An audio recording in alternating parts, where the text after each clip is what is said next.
Namaku Adit. Ini pengalaman saya sendiri. Cerita ini terjadi sekitar tahun 2013 saat saya masih duduk di kelas 2 SMA di Tasikmalaya, Jawa Barat. Dulu waktu di SMA, saya adalah anggota OSIS. Sekolah saya adalah sekolah full day school alias sekolah yang sehari penuh. Artinya tiap hari Senin sampai Sabtu, jadwal belajar mengajar selalu padat. Dari jam 7 pagi sampai jam 5 sore kecuali hari libur. Waktu itu saya belum punya SIM, namun karena jarak rumah saya ke sekolah jauh, akhirnya diperbolehkan bawa kendaraan. Dengan catatan harus lewat jalan tikus alias jalan pintas yang melintang dari kampung saya tinggal hingga sekolahan. Jalan tikusnya itu melewati jalanan kampung yang beraspal, namun terdapat banyak lubang. Di perkampungan itu jarak rumah yang satu ke rumah yang lainnya cukup berjauhan. Jalannya pun bisa dibilang indah dan masih asri. Karena di kiri dan kanan jalan itu membentang sawah, namun ada satu tempat yang konon angker, yaitu sebuah kebun tidak terawat yang berada kurang lebih 5 km di tengah-tengah antara kampung saya dan sekolahan. Hari itu adalah hari Senin, selepas materi pelajaran terakhir, kurang lebih jam 5 sore, ada sebuah pengumuman. Kalau semua anggota OSIS harus kumpul di ruang OSIS karena ada rapat penting. Saya pun langsung SMS orang rumah kalau saya akan pulang telat. Ternyata rapatnya lama banget, sampai hampir jam 9 malam kalau gak salah waktu itu, dengan istirahat, sholat maghrib dan isya. Akhirnya rapat pun selesai dan saya pun langsung tancap gas pulang dengan sepeda motor kesayangan saya. Saya pulang malam dan langsung berbelok ke jalan tikus yang biasa saya lewati saat pergi maupun pulang sekolah. Saat itu jalanan sepi banget dan penerangan kurang.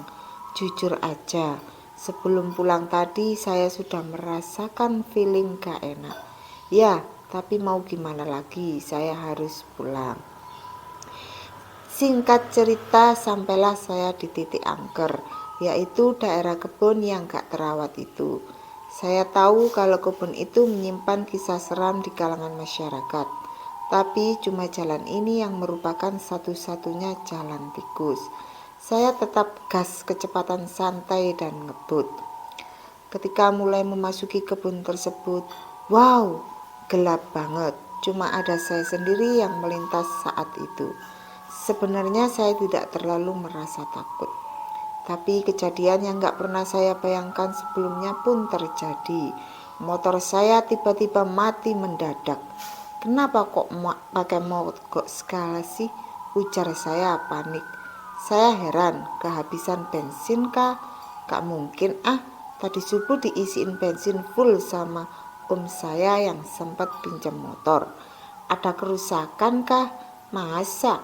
Hari Minggu kemarin baru diservis tuh dan dicek semua kondisinya masih sehat walafiat. Terus kenapa nih? Saya sempat panik. Udah mogok dan mogoknya pas di tengah-tengah tempat yang katanya angker. Beneran takutnya ada, tapi keselnya juga ada. Ya udah, daripada galau gak karuan, saya putuskan untuk dorong si motor sampai rumah. Walau saya tahu itu masih jauh, yaitu sekitar 5 kilometeran lagi. Busyadah, bayangin aja. Saya kudu dorong sejauh itu dalam kondisi gelap. Saya lalu netralin gigi biar bisa didorong. Dan saya putar kunci ke posisi on. Tetap gak ada tanda-tanda kalau kelistrikan motor bekerja. Lagian dari tadi udah coba saya selah, tapi tetap gak hidup-hidup tuh motor. Aneh. Ketika mendorong dan menuntun si motor dari kejauhan, di depan saya terlihat seorang cewek yang jalan kaki ke arah saya. Tersorot cahaya bulan purnama waktu itu. Saya berpikir, kok ada cewek jalan sendirian malam-malam gini ya? Namun keheranan saya sirna setelah berpikir mungkin si cewek itu mau ke warung atau tempat lainnya. Atau ada perlu mungkin. Dari kejauhan cewek itu tetap berjalan terus ke arah saya. Saya sambil dorong motor, saya menunduk sesaat. Dan ketika saya menegakkan kepala lagi untuk memandang ke depan, cewek itu hilang entah kemana. Ciri-ciri cewek itu yang saya ingat, dia berpakaian seperti orang biasa dan kelihatan dari postur badannya itu cewek sekitar umur 20 tahunan. Saya tengok sini, tengok sana, karena tuh cewek hilang begitu saja. Karena mana mungkin secepat itu, sedangkan saya hanya sekitar 5 detik dari menunduk tadi. Tapi dia telah lenyap gitu saja. Dan ada satu hal lagi yang gak kalah aneh terjadi setelah itu. Motor saya tiba-tiba terasa berat.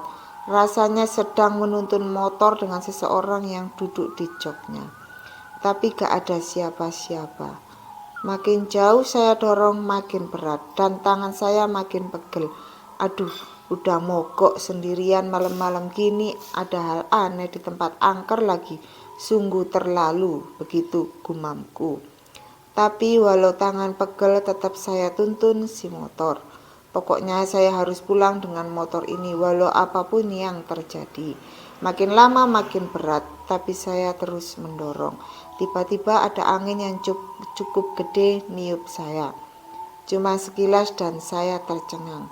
Saya tercengang bukan karena angin itu, tapi karena suara yang bikin merinding terdengar di belakang saya. Suara ketawa cekikikan pelan. Kayaknya jauh banget, tapi kedengaran jelas. Saya berhenti. Saya pelan-pelan nengok ke belakang. Dan langsung tuh suara cekikikannya hilang dan gak ada siapa-siapa yang saya lihat. Hanya kegelapan malam dan pohon-pohon rimbun. Tiba-tiba tanda netral di motor saya nyala. Wah, bukannya seneng malah serem yang ada, tapi situasi ini saya gunakan. Saya langsung naikin si motor dan saya starter langsung nyala. Si motor kembali bekerja seperti semula. Saya injek gigi satu, namun ada yang aneh di spion kanan saya. Saya lihat baik-baik di spion. Ternyata spion motor saya memantulkan sosok wanita melayang dengan rambut panjang banget nutupin mukanya. Anjir, kuntilanak somplak, ujar saya berbisik ketus. Sepertinya kuntilanak itu memang cewek yang tadi menghilang dan nebeng di motor. Pantes berat banget. Jantung saya deg-degan hebat dan keringat dingin ngucur banyak. Saya langsung tancap gas dan melirik ke spion. Sosok itu tertinggal jauh di belakang saya, tapi suara cekikikannya masih kedengeran jelas. Geber dan geber sekencang-kencangnya menghindari suara yang terus bergema di telinga. Akhirnya lama-lama hilang juga suaranya. Akhirnya saya sampai rumah dan tampaknya orang rumah tahu kalau saya ngalamin kejadian itu. Langsung saya dikasih segelas air putih. Nidit, minum abisin, gitu kata nenek saya. Saya minum saja sampai habis. Dan malam itu saya tidur pulas. Sampai sekarang saya masih merinding kalau ingat kejadian itu. Sekedar pesen, kalau mau kemana-mana, kalau feeling kita nggak enak, mending batalin aja, jangan nekat. Saya pun kalau waktu itu tahu akan begitu, mending nginep di asrama sekolah saja.